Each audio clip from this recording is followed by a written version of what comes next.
Хэрвээ та AirPod-оо ямар нэгэн газар тавиа мартсан, алга болгосон үед хэрхэн яаж болох вэ гэхээр та бүхэн өөртөө Find Mine гэдэг рүү орно. Find Mine гэдэг рүү орсныхаа дараад нь та бүхэн өөртөөхөө AirPods руугаа орно. AirPod руугаа оронгууд ямар хаяг дээр байгаа гэдгийг та бүхэн харах боломжтой. Хэрвээ гэр дотор болохгүй байгаа бол Play Sound гэдгийг дарж болно. Тэгээд Play Sound гэж дараад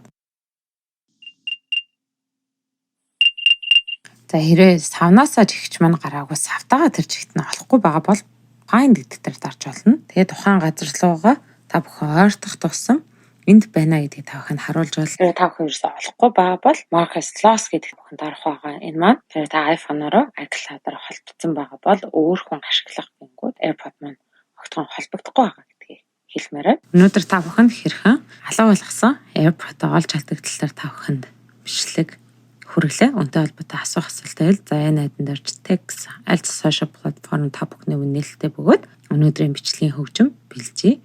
Хадмал цэндэ фактыг шалгасан Жоли видео эрэт хийсэн за энэр байла. iPhone-тай холбоотой бичлэгийг та манай YouTube сувгийн вирус дээр дараад үзэх боломжтой байгаа.